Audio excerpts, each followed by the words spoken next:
ya jangan-jangan memang pemerintahan kita yang dihasilkan saat ini ya belum ideal. Karena hasil dari sengketa itu diputuskan oleh hakim yang ex ketua Mahkamah Konstitusi yang mendapat suap, teman-teman.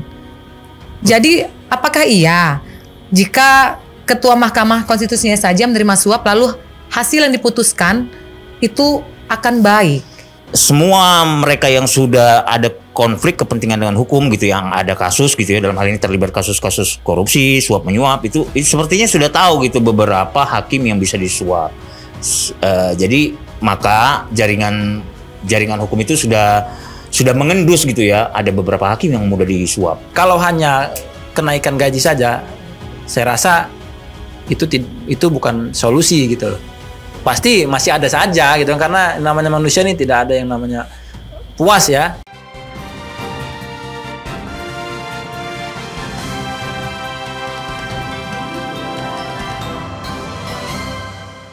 Halo, selamat siang sahabat Lampung Pos, bagaimana kabar Anda?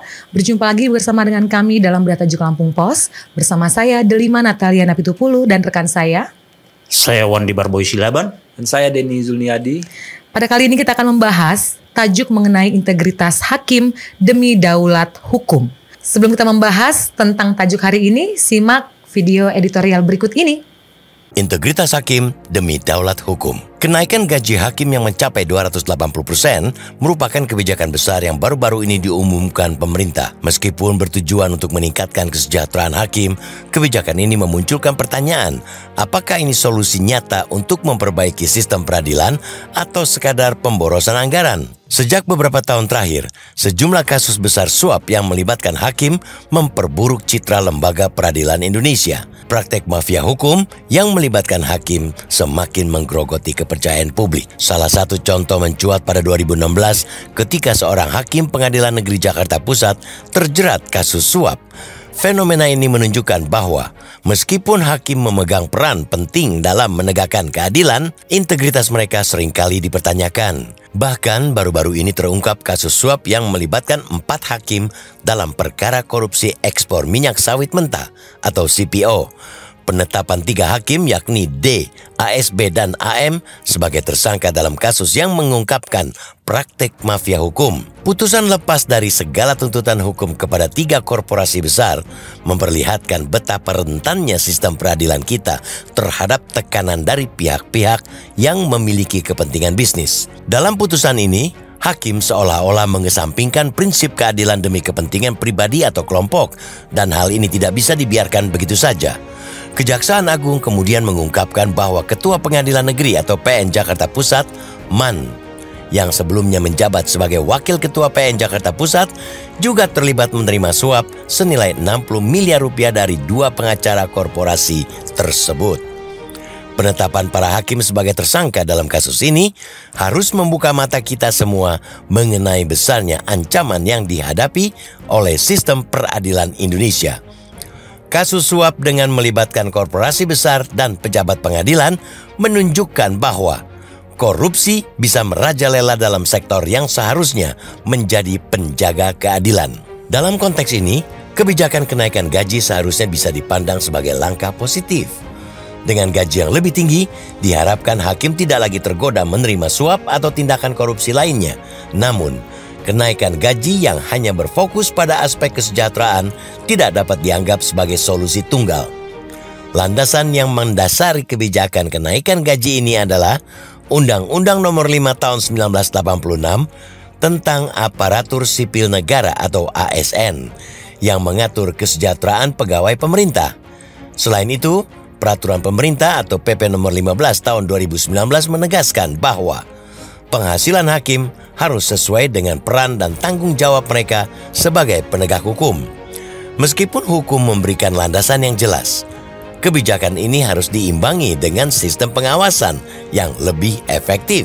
Penetapan para hakim sebagai tersangka dalam kasus ini harus membuka mata kita semua mengenai besarnya ancaman yang dihadapi oleh sistem peradilan Indonesia.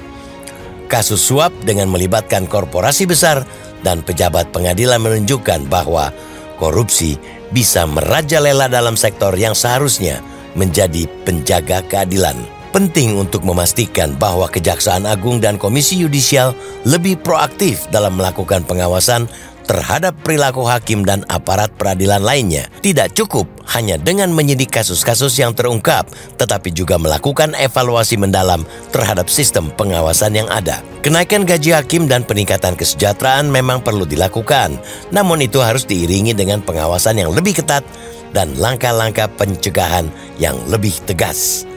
Tanpa itu, segala upaya yang dilakukan untuk memperbaiki sistem peradilan akan sia-sia dan masalah korupsi akan terus menggerogoti integritas lembaga peradilan kita. Jika gaji hakim dinaikkan, tetapi sistem pengawasan internal lemah, ini hanya akan memperburuk masalah.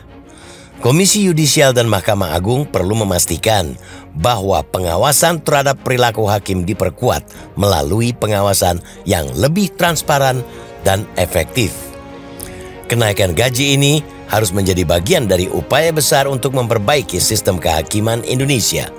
Jika hanya bergantung pada angka gaji tanpa diimbangi dengan langkah pengawasan yang solid, kebijakan ini berpotensi menjadi pemborosan anggaran yang tidak memberikan perubahan yang diharapkan. Hakim yang berintegritas berfungsi sebagai penjaga kedaulatan hukum. Integritas seorang hakim bukan hanya tergantung pada besar kecilnya gaji yang mereka terima. Mereka memastikan bahwa setiap orang diperlakukan secara adil di depan hukum tanpa pandang bulu.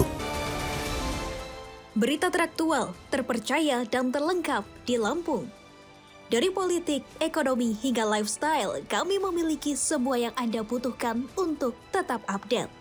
Saksikan Ruang Curai setiap Senin sampai Jumat jam 1 siang hanya di Metro TV Lampung.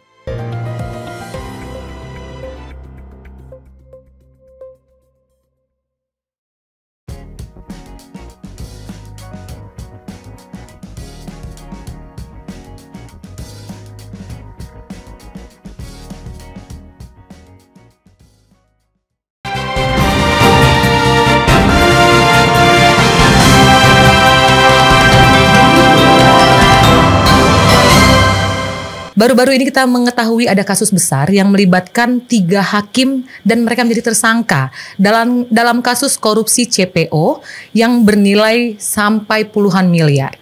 Dan dari kondisi itu kita melihat bahwa sistem peradilan kita sangat rentan disusupi oleh mafia hukum dan dikendalikan oleh korporasi besar. Dan juga di tengah kondisi seperti ini, ternyata Presiden Prabowo memberikan kebijakan terbaru tentang penaikan gaji hakim hingga 280%. Jumlah yang sangat besar di tengah kondisi yang saat ini sedang tidak baik-baik saja di tubuh peradilan kita. Apakah betul kebijakan ini akan menjadi solusi yang efektif untuk memberantas mafia peradilan dan memperbaiki keadilan di negeri ini? Atau justru ini hanya sebagai kosmetik belaka yang tidak bermanfaat apa-apa bagi peradilan kita. Pada hari ini kita akan membahas tentang efektivitas penaikan gaji hakim bersama 2 rekan saya. Halo teman-teman. Ya, Jeng Del. Kita sama-sama tahu ya, kondisi kita lagi tidak baik-baik aja di peradilan kita saat ini. Banyak sekali hakim yang sudah ketahuan ya, bukan cuman terbukti tapi ketahuan dan menjadi tersangka dari berbagai macam kasus suap dan melibatkan korporasi besar ya. Ini justru sangat miris ya, bahwa kita semua publik itu menggantungkan harapan kita untuk mendapatkan keadilan yang sebaik-baiknya, seadil-adilnya dari meja hijau, dari tangan hakim yang disebut sebagai wakil Tuhan ya di bumi ini, di dunia ini.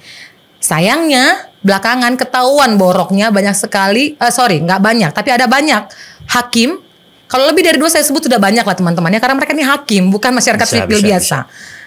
Banyak sekali hakim yang sudah ketahuan itu menerima suap teman-teman. Baru-baru ini masalah kasus korupsi CPO. Tapi di tengah kondisi ini ada perdebatan bahwa Presiden Prabowo akan menaikkan gaji hakim sampai 280%. Ada beberapa quote yang menarik teman-teman. Saya ambil dari Muhammad Yasar selaku peneliti dari Indonesia Corruption Watch, yang mengatakan bahwa kasus suap hakim dengan modus seperti ini adalah hal yang belum pernah terjadi sebelumnya. Jangan-jangan selama ini ada banyak kasus yang sengaja dipengaruhi oleh suap dari korporasi. Bagaimana menurut teman-teman pernyataan dari Bapak Muhammad Yasar ini? Ini modus seperti ini belum pernah ada sebenarnya sebelumnya. Betulkah demikian sependapatkah teman-teman, atau memang sebenarnya modus sebelumnya seperti ini? Sudah ada yang mirip-mirip seperti ini. Bagaimana menurut teman-teman? Ya, kalau saya dulu ya, kalau saya sih menilainya dalam kasus peradilan di Indonesia ini ya tidak sesederhana itu gitu ya. Jadi cukup kompleks.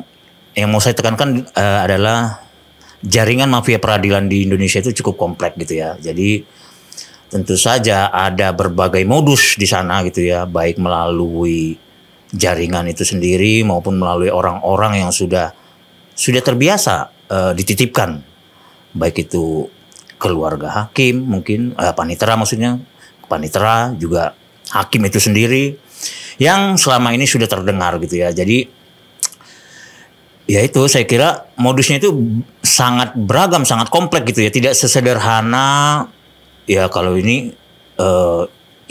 satu hakim kita incar aja satu, tapi memang dia tidak hanya kepada hakimnya saja, tapi juga sistemnya, yaitu ketua pengadilan negerinya, sampai sejauh itu gitu. Jadi saya kira ya kita harus melihat persoalan seperti ini, bahwa ini tidak sesederhana yang kita kira kasus jaringan mafia hukum di Indonesia ya. Jadi ya itu saya kira jadi modusnya memang lebih kompleks ya. Betul. Gak hanya seperti ini saja. Oke. Begitu ya Kak Denny. Kalau tadi Jeng Del mengutip dari ICW ya, saya kira kita perlu juga mendengar dari perspektif pihak lain ya. Ya ini dari seorang pakar hukum, Yenti Garnasi ya. Dia menyatakan bahwa kasus ini seharusnya menjadi pintu masuk ya untuk menelisik lebih dalam, karena putusan lepas ini muncul karena adanya penyuapan, yaitu sekitar 60 miliar ya. Hal ini kan memperlihatkan bahwa dalam sistem peradilan kita masih banyak potensi penyalahgunaan kekuasaan yang terjadi ya. Nah, itu kira-kira Jeng Del. Ya, sangat rentan ya. Memang masih sangat rentan disusupi oleh mafia peradilan tadi. Praktik mafia hukum ini berlangsung senyap, tapi nilainya betul-betul besar ya teman-teman ya. Seperti yang baru-baru ini kan polisi mengekspos bahwa mendapati sekitar 60 sekian miliar ya uang yang hasil dari kasus suap ini. Jadi memang kasus ini memang harus jadi pintu masuk untuk melihat lebih dalam lagi bagaimana sebenarnya kondisi peradilan kita di dalam. Karena kita ketahui bersama teman-teman, bicara soal hakim ini dan peradilan itu betul-betul tidak transparan ya. Selama ini banyak sekali rahasia atau hal-hal yang memang sengaja dirahasiakan, baik itu dari prosesnya sampai pada pengambilan keputusan. Kalau dari Bapak Rudolf Barboy, adakah quote lainnya? Iya, saya ingin menyoroti kutipan langsung dari Bapak Profesor Mahfud MD ya, mantan Menko Polhukam yang juga mantan Ketua Hakim Konstitusi kita ya, mantan Ketua MK. Jadi beliau ini sejak purna bakti dari jabatan Menko Polhukam itu kan sudah cukup aktif di dunia per-YouTubean ya, Bapak Mahfud ini. Jadi dalam salah satu ada podcastnya namanya Terus Terang, ada juga Ruang Sahabat. Nah, itu ya dari Pak Mahfud. Jadi di salah satu podcastnya beliau menyatakan soal kenaikan gaji hakim ini juga persinggungannya atau dengan hakim-hakimnya persinggungannya dengan kasus-kasus yang ada, kasus hakim yang sudah terlibat korupsi maupun terlibat suap. Itu beliau menyatakan memang secara umum kalau soal gaji hakim naik 280%, ya beliau setuju saja. Itu hal yang patut diapresiasi. Kan seperti itu kalau dari Bapak Mahfud. Dari Presiden Prabowo, kebijakan Presiden Prabowo yang patut diapresiasi. Namun yang menjadi persoalan, Pak Mahfud juga menyoroti bahwa jangan gara-gara gaji 280% itu menjadi faktor yang lemah di dalam pengawasan, seperti itu ya. Jadi harus ada pengawasan juga yang lebih ketat terhadap hakim, juga bagaimana hakim itu juga perlu, kalau Bapak Mahfud menyarankan perlu dikocok ulang gitu ya. Itu harus sering dilakukan gitu ya. Jadi kalau kita melihat bagaimana hakim-hakim yang ada di seluruh Indonesia itu, ada hakim yang hanya berkutat di seputaran misalnya wilayah Jakarta Pusat saja. Itu ada sejumlah hakim yang seperti itu. Dia tidak pindah-pindah kemana-mana. Karena itu Profesor Mahfud menyarankan salah satu kebijakan yang cukup baik adalah ya sering melakukan kocok ulang hakim itu ya rotasi dalam hal ini. Rotasi keluar daerah maksudnya? Iya, rotasi hakim. Hakim itu jangan hanya berkutat di suatu daerah aja. Misalnya hakim di wilayah Pengadilan Negeri Jakarta Pusat. Hanya di situ-situ saja. Dia belum pernah beranjak ke daerah lain gitu. Misalnya ke IKN gitu ya? Seperti misal kita bisa pakai model yang diterapkan oleh Polri ya. Itu kan pejabat tinggi utamanya cepat ya, mutasinya itu nggak lama-lama. Lumayan. Paling 2 tahun ya teman-teman ya. Betul. Dari satu polsek atau polres ke daerah lain. Dan itu jauh-jauh biasanya ya. Ya. Mungkin bisa seperti itu Betul dipakai sekali. ya, diterapkan ya. Jadi memang itu Bapak Mahfud sebagai tadi itu ya, beliau mantan hakim konstitusi ya, mantan hakim dalam artian di sini cukup melihat bahwa ini kok hakim di satu daerah kok hanya di situ-situ aja, ibaratnya hakimnya dari mulai meniti karir sampai pada pensiun di situ-situ lah gitu ya. Betul, mungkin pindah pernah sekali tapi udah balik lagi. Iya. Mungkin hakimnya itu ada di ibarat kata di lahan basah gitu ya. Hakimnya jadi begitu banyak uang di sana gitu ya kan, misalnya di Jakarta Pusat misalnya itu kan terkenal sekali. Nah, jadi Profesor Mahfud sekali lagi cukup menyoroti hal itu cukup penting gitu untuk dilakukan oleh institusi kehakiman dalam hal ini ya, terutama sekali bagaimana Mahkamah Agung bisa menyoroti ini, kemudian Komisi Yudisial KY juga bisa menyoroti hal seperti ini, itu menjadi perhatian. Saya kira itu cukup baik gitu. Iya betul, soal mutasi itu soal rolling ya. Rolling rotasi. Rolling itu mutasi itu kayaknya memang baik diterapkan ya di tubuh peradilan kita supaya tidak di situ-situ saja, mencegah seperti tadi itu praktik suap. Ya kalau dia memang terlalu lama di daerah itu, dia jadi menguasai daerah itu ya kan. Iya. Dan ya itu betul, potensi untuk terjadinya suap akan lebih besar gitu. Teman-teman, kita beranjak pada pembahasan berikutnya mengenai fakta menarik dari kasus korupsi atau suap yang melibatkan para hakim di Indonesia. Ada kasus suap ex-ketua Mahkamah Konstitusi Hakim Muchtar yang terbukti menerima suap dengan total nilai mencapai 57 miliar dan gratifikasi senilai 20 miliar terkait penanganan sengketa pilkada di berbagai daerah. Kasus ini mengguncang dunia peradilan karena melibatkan pimpinan lembaga peradilan tertinggi. Akil divonis penjara seumur hidup dan hartanya disita. Kalaulah sudah seorang Akil Muchtar itu menerima suap 57 miliar, kita memang udah pasti geleng-geleng, ini mau siapa lagi yang kita percaya gitu. Karena dia sebagai pimpinan lembaga tertinggi peradilan pun ternyata tidak lepas dari yang namanya gratifikasi, teman-teman. Integritasnya entah di mana dan mengapa sampai itu terjadi. Yang ditangani juga adalah sengketa pilkada. Kalau kita runut, sengketa pilkada yang divonis dengan tidak tepat ya, dengan tidak adil karena disusupi oleh suap tadi. Ya jangan-jangan memang pemerintahan kita yang dihasilkan saat ini ya belum ideal karena hasil dari sengketa itu diputuskan oleh hakim yang ex-ketua Mahkamah Konstitusi yang mendapat suap, teman-teman. Jadi apakah iya jika ketua Mahkamah Konstitusinya saja menerima suap lalu hasil yang diputuskan itu akan baik, terutama dalam sengketa pilkada di berbagai daerah, teman-teman. Iya, jadi saya menyambung ya, memang pada saat kasus Akil Muchtar itu sesuatu yang gempar ya saat itu. Betul sekali, ya. Sesuatu yang sangat mengguncangkan ya dunia peradilan di Indonesia, karena kan kita tahu sendiri sebelumnya hakim konstitusi itu baik-baik, mumpuni ya. Kita sebut Profesor Jimli Asidik. Ya. Ketua Mahkamah Konstitusi pertama. Sangat disegani lah pokoknya. Betul, ya. Orang-orang institusi ini. Orang-orang di Mahkamah Konstitusi itu, kemudian Profesor Mahfud MD. Ya. Nah, jadi itu beberapa saja ya ketua MK yang sangat disorot kredibilitasnya, integritasnya gitu ya. Tiba-tiba seorang Akil Muchtar. Betul. Mencoreng semua yang sudah ada selama ini, yang sudah baik. Betul sekali. Nah, itu kan kaget gitu ya. Kenapa kok bisa-bisanya? Tapi teringat pula kita juga dengan mantan ketua KPK sebelumnya, Antasari Ashar. Oh ya. Nah, waduh, kok hampir semua. Jujur saya di awal itu saya nggak yakin kalau Bapak Antasari Ashar itu betul-betul melakukan yang disangkakan. Tapi ternyata terbukti ya kecewa, di situ hasil kecewa. Betul. Itu jadi kita lihat, wah, kok para pimpinan dari lembaga penegak hukum yang selama ini diharapkan oleh masyarakat kok malah seperti ini ya. Terutama sekali Akhil Mukhtar ini kan sebagai apa, the guardian of constitution ya, penjaga konstitusi ya, kalau Mahkamah Konstitusi ini kan, itu kok malah melakukan hal yang ternoda gitu ya, seorang hakim yang ketua gitu, pimpinan tertinggi Mahkamah Konstitusi gitu, yang harusnya menjaga konstitusi, kok malah hanya dengan kasus melanggar konstitusi sendiri. Betul, dan hanya dengan sengketa pilkada di berbagai daerah gitu loh. Ibaratnya hal kecil gitu loh. Receh.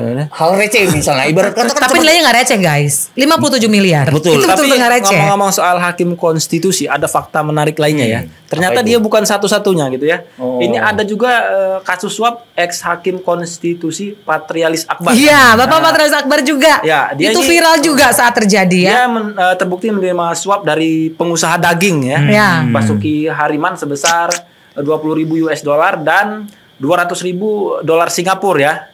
Terkait uji materi Undang-Undang Peternakan dan Kesehatan Hewan ya. Kalau ini benar-benar receh kalau ini dibandingin tadi ya. Ya, tapi Ini hanya 2 miliar, tadi 57 miliar ya. ya, Ya, tapi memang lagi-lagi berasal dari konstitusi, Mahkamah ya, Konstitusi. tapi gimana pun juga kasus ini tentu saja mengikis kepercayaan publik ya. Iya. Terhadap sistem peradilan kita di Indonesia gitu ya.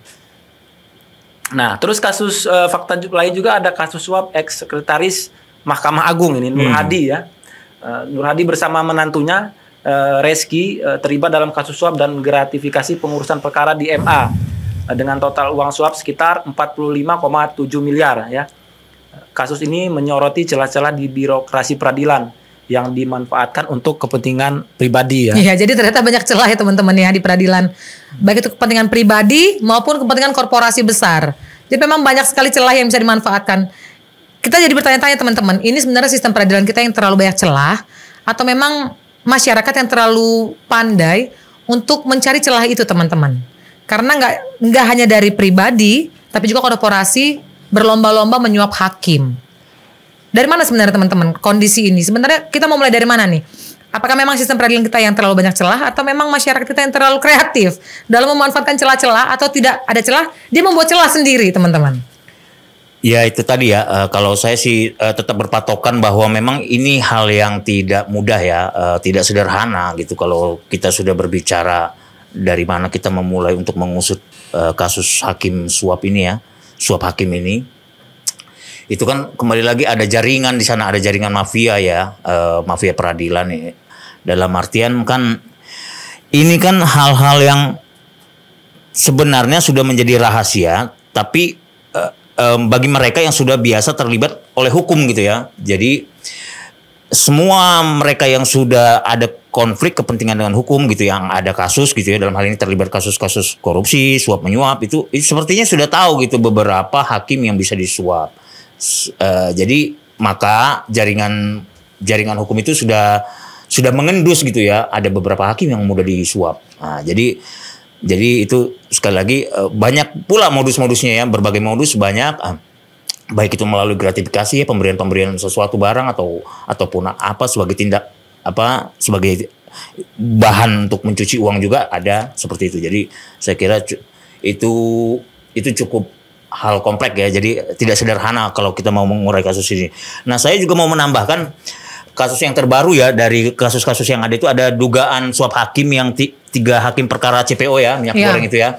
Ini kan ini dari korporasi Kak. Kalau ini benar.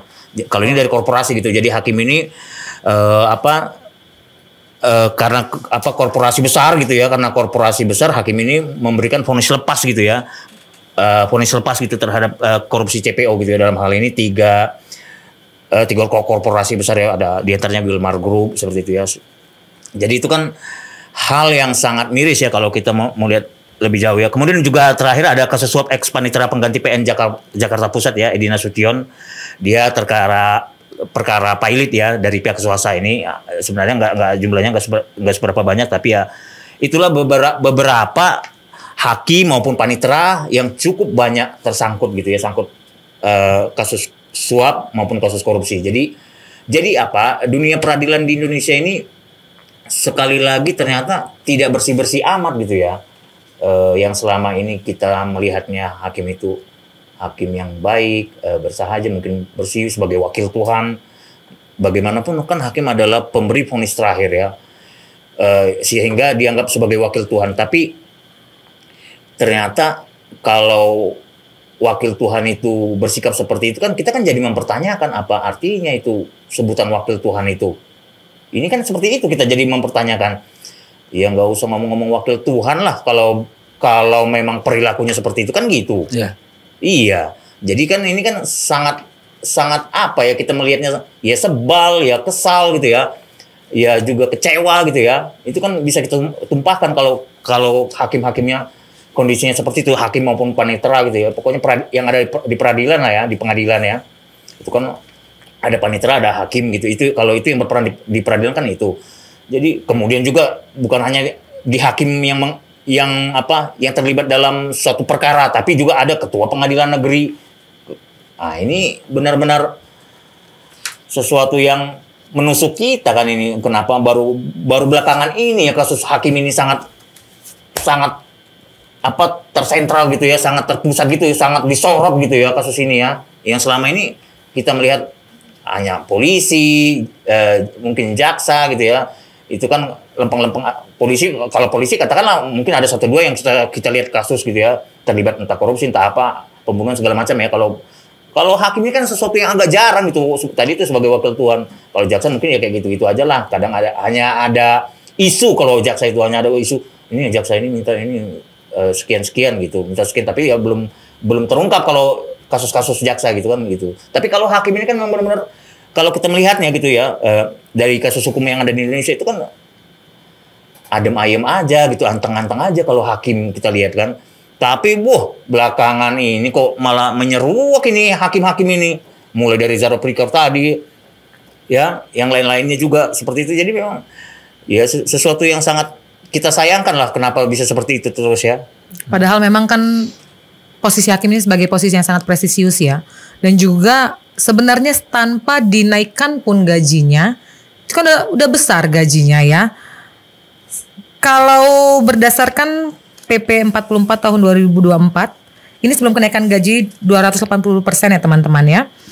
Gaji pokok untuk hakim golongan 3A itu yang masa kerja 0 sampai 1 tahun, itu sekitar 2.700.000. Tapi kan bukan hanya gaji pokok saja.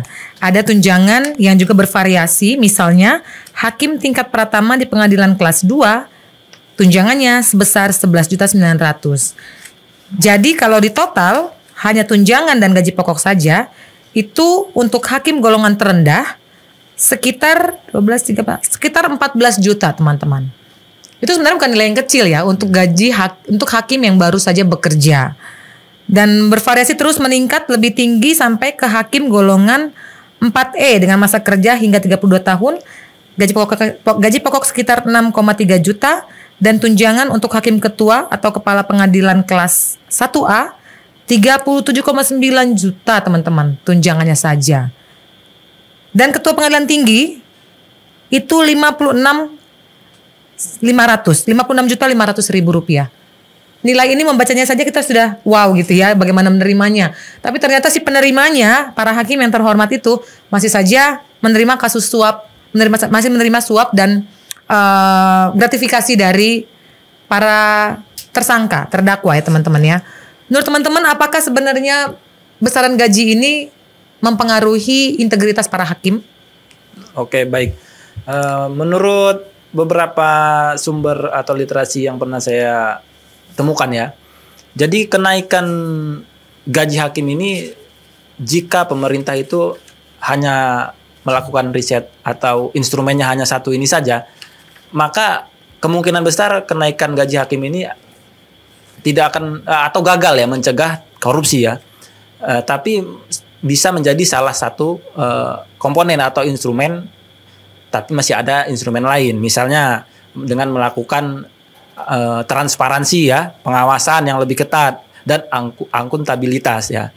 Nah, jika semua sistem bisa diterapkan, maka ya kemungkinan besar atau bisa kita harapkan itu akan berpengaruh atau mengurangi atau menghilangkan praktik suap atau korupsi di lingkungan kehakiman ya. Nah, jadi itu garis bawahnya di situ ya. Kalau hanya kenaikan gaji saja, saya rasa itu bukan solusi gitu loh.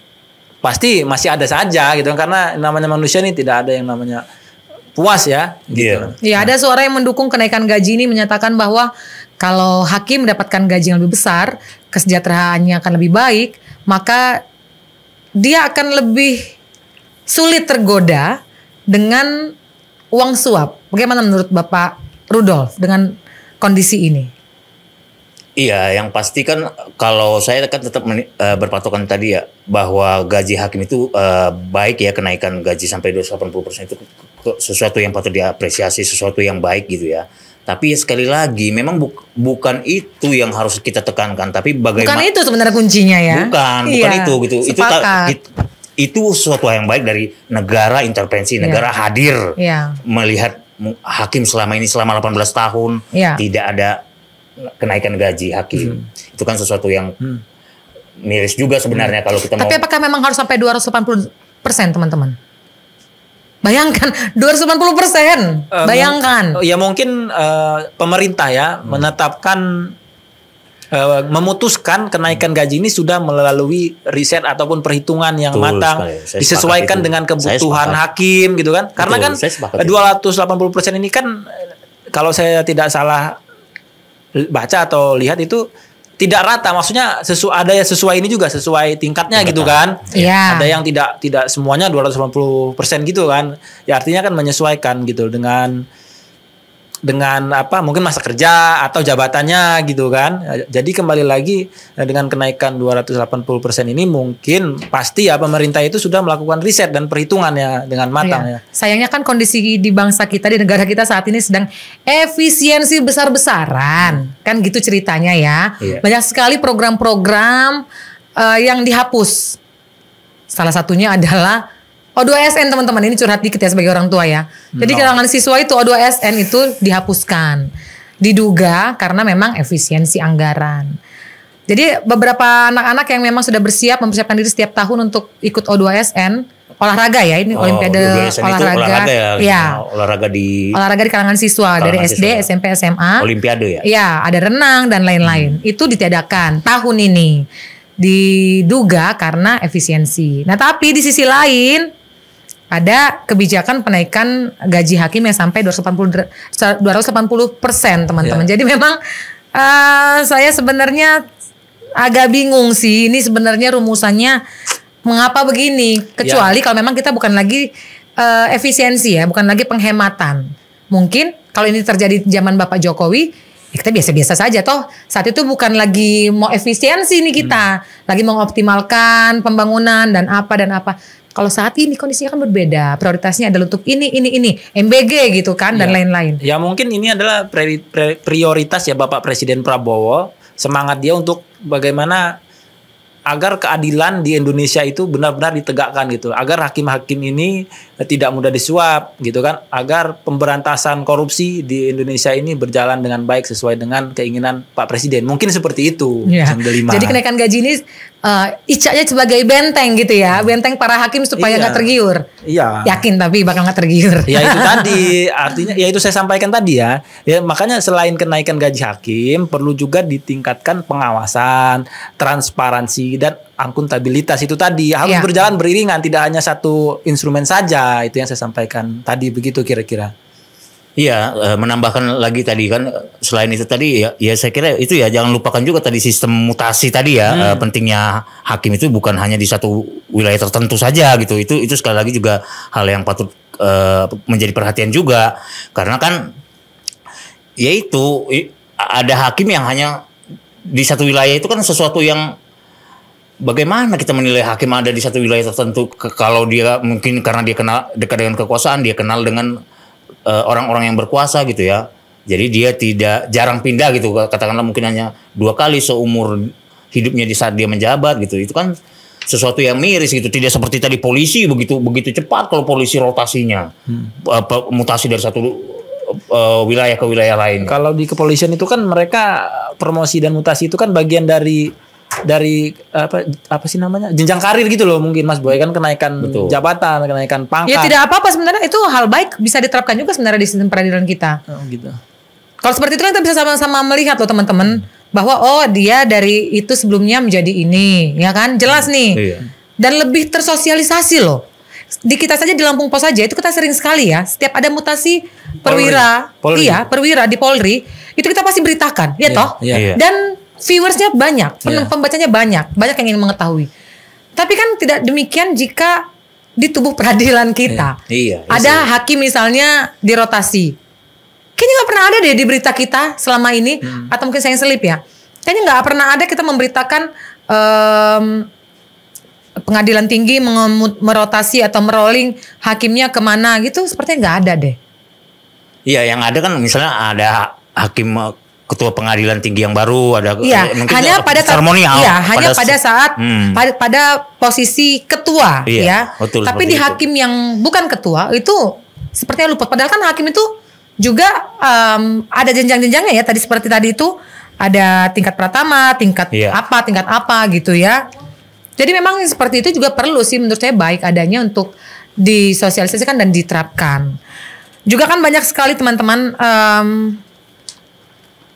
pakar yang menyoroti bahwa kesejahteraan hakim itu sebenarnya bukan menjadi kunci dari integritas mereka. Integritas, kesejahteraan gitu ya. Pada prakteknya seperti Bapak Akil Mukhtar, saat terjadi kasus suap itu, saat ketahuan menerima suap itu, dia sedang menjabat sebagai Ketua Mahkamah Konstitusi senilai 57 miliar teman-teman suapnya. Padahal sebagai Ketua Mahkamah Konstitusi sudah pasti tunjangan yang didapatkan itu ya 56 juta dan ke atasnya, mungkin kita nggak tahu berapa tepatnya ya. Tapi yang pasti sudah sangat besar. Jadi sebenarnya ternyata dengan tunjangan dan gaji yang sudah mereka dapatkan dalam jumlah besar pun, ya ada saja hakim bahkan seorang ketua Mahkamah Konstitusi yang tetap menerima suap. Jadi saya secara pribadi memang saya agak skeptis melihat kebijakan ini dan juga melihat memproyeksi ke masa yang akan datang, karena ternyata yang sudah bergaji besar, sudah punya jabatan tinggi, tetap saja menerima suap dan terjerat gratifikasi teman-teman. Jadi sebenarnya lebih kepada integritas nggak sih? Iya, sepakat, lebih kepada integritas juga oke. Jadi itu hal bagaimanapun, misalnya itu kan ada beberapa tokoh yang menyatakan beda ya, antara kenaikan gaji dan integritas itu tidak relevan kalau mau disambungkan seperti itu kan. Itu kan ada beberapa tokoh yang menyatakan begitu. Jadi ya kalau soal kenaikan gaji hakim itu kita apresiasi, sekali lagi kita menghargai, kita mendukung gitu secara umum. Sejumlah tokoh yang ada yang tadi kita sudah sebutkan diantaranya ya, itu mendukung kalau soal kenaikan gaji. Nah, tapi sekali lagi soal integritas ini harus ada lagi turunannya, bangunan yang harus kita juga antisipasi selanjutnya. Tadi itu ada pengawasan, transparansi, akuntabilitas itu jangan dilupakan juga gitu sekali lagi. Nah, jadi ya itu tadi, bahwa benar integritas itu bagaimanapun adalah sesuatu yang harus diuji terus-menerus ya. Integritas. Jadi memang integritas seseorang itu kan tidak timbul dengan sendirinya gitu ya. Dia akan muncul karena integritas itu ditempa gitu ya. Ketika misalnya dia disuap tapi dia tidak, dia menghindari suap, dia ketika mendapatkan tawaran langsung menjauh seperti itu ya. Banyak cara-cara, kalau memang seseorang itu berintegritas, banyak cara dia untuk menghindari ataupun menolak suap ataupun gratifikasi dan lain sebagainya ya. Itu seperti itu. Jadi integritas adalah sesuatu yang penting, saya kira benar dan menjadi hal yang utama sebenarnya kalau kita mau melihat, bukan hanya kepada para hakim ya, tapi justru seluruh aparat maupun aparat penegak hukum maupun pemerintah. Betul. Integritas itu sesuatu yang harus kita dorong terus ya. bagaimana menciptakan kinerja pemerintah yang berintegritas, kinerja aparat penegak hukum yang berintegritas, itu sesuatu yang harus kita dorong terus-menerus. Ya, jadi teman-teman setelah kenaikan 280% nanti, maka gaji hakim yang paling junior itu diperkirakan akan menjadi sekitar 7,8 juta. Itu baru gaji pokoknya teman-teman ya, belum termasuk tunjangan yang juga pasti akan jauh lebih besar lagi daripada gaji pokok. Jadi memang kenaikan gaji hakim ini yang sangat besar ini betul kita akan dukung, tapi juga jangan hanya ini saja, karena ini bukan solusi jangka panjang. Harus ada tadi pengawasan, kemudian pembenahan di sistem peradilan kita sendiri. Pengawasan kinerja hakim itu juga harus lebih transparan. Karena kan selama ini memang rahasia banget, semua rahasia banget. Apapun yang berbicara soal hakim itu rahasia banget. Jadi memang perlu ada transparansi yang lebih baik gitu. Kalau transparan kan artinya memang nggak takut ya untuk dinilai. Tapi kalau yang abu-abu ini, kenapa harus ditutup-tutupi gitu ya? Jadi terbuka saja kepada publik. Jadi jangan sampai uang negara, uang dari masyarakat ini sudah digelontorkan besar-besar kepada para hakim, namun tidak ada perbaikan dalam sistem peradilan dan pengawasan para hakim, teman-teman. Itu yang kita harapkan tentu saja. Iya, saya menyambung ke soal gaji tadi ya. Jadi memang gaji itu kan yang paling pertama itu dari 0 sampai 1 tahun ya, hakim yang bekerja seperti itu ya, hakim junior gitu ya Kak. Disebutnya hakim junior gitu. Itu memang itu yang paling terdampak gitu ya. Tapi saya kira dalam hal ini kebijakan Presiden Prabowo itu nggak langsung secara menyeluruh gitu loh Kak. Nah, jadi dia nggak langsung menyeluruh, langsung terangkat semua gajinya hakim-hakim itu, enggak. Tapi ada tahapannya juga, lagi-lagi bertahap ya. Tapi memang yang paling terdampak adalah tadi itu hakim yang mempunyai jenjang karir dari 0 sampai 1 tahun. Itu memang sangat beruntung lah, bukan sangat beruntung sih ya. Ya sesuatu yang baik juga lah gitu, artinya sejak dari awal ataupun sejak dini sudah diantisipasi lah. Jangan sampai hakim itu ibarat kata makin dalam tanda petik mata duitan dalam tanda petikan seperti itu. Sejak dari awal udah diantisipasi negara, dalam hal ini pemerintah, presiden. Iya, Mas Boy. Jadi saya secara pribadi berharap ya dengan kenaikan gaji hakim ini gitu kan yang sangat signifikan ini, itu pemerintah atau pimpinan pemerintahan kita ini juga melakukan langkah-langkah selanjutnya ya, melakukan pengawasan dengan lebih ketat gitu kan, memperbaiki sistem-sistem agar lebih transparan dan akuntabilitas ya. Karena tanpa itu semua ya, tanpa semua instrumen itu ya, gaji yang lebih tinggi saja itu tidak akan cukup ya menurut saya ya, untuk memberantas praktik suap ya, yang telah menggerogoti hakim kehakiman atau peradilan kita di Indonesia ini. Jadi sia-sia ya kalau hanya mementingkan gajinya aja tapi nggak ada menyoroti soal sistemnya tadi. Ya. Jadi sia-sia ya jadinya. Iyalah, sia-sia. Jadi buang anggaran aja itu kan. Nah, kira-kira begitu. Ya, jadi memang Komisi Yudisial harus lebih aktif lagi teman-teman ya dalam mengawasi kinerja hakim.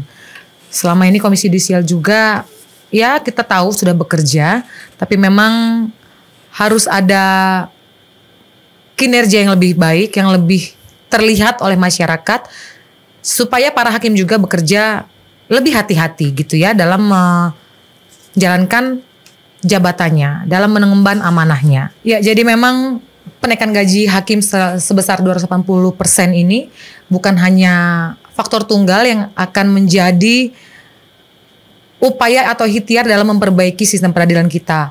Harus juga diikuti oleh reformasi dalam tubuh peradilan dan juga pengawasan yang lebih aktif dari semua pihak, termasuk dari Komisi Yudisial, dari Komisi Yudisial, Komisi Yudisial, ya.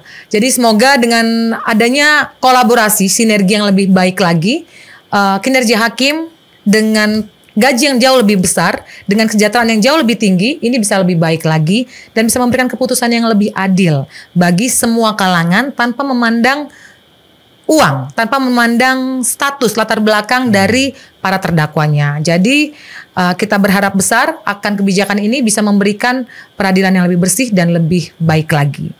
Demikian sahabat Lampung Pos, berita tujuh kita kali ini mengenai integritas hakim demi daulat hukum. Jangan lupa untuk berlangganan Lampung Pos ID untuk mendapatkan berita lebih lengkap dan berkedalaman.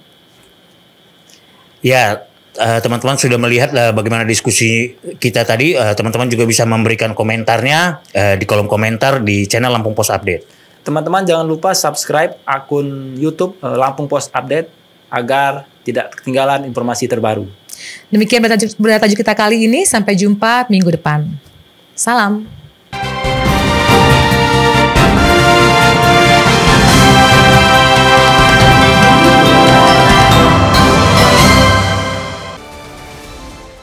Berita teraktual, terpercaya dan terlengkap di Lampung. Dari politik, ekonomi, hingga lifestyle, kami memiliki semua yang Anda butuhkan untuk tetap update. Saksikan Ruang Curai setiap Senin sampai Jumat jam 1 siang hanya di Metro TV Lampung.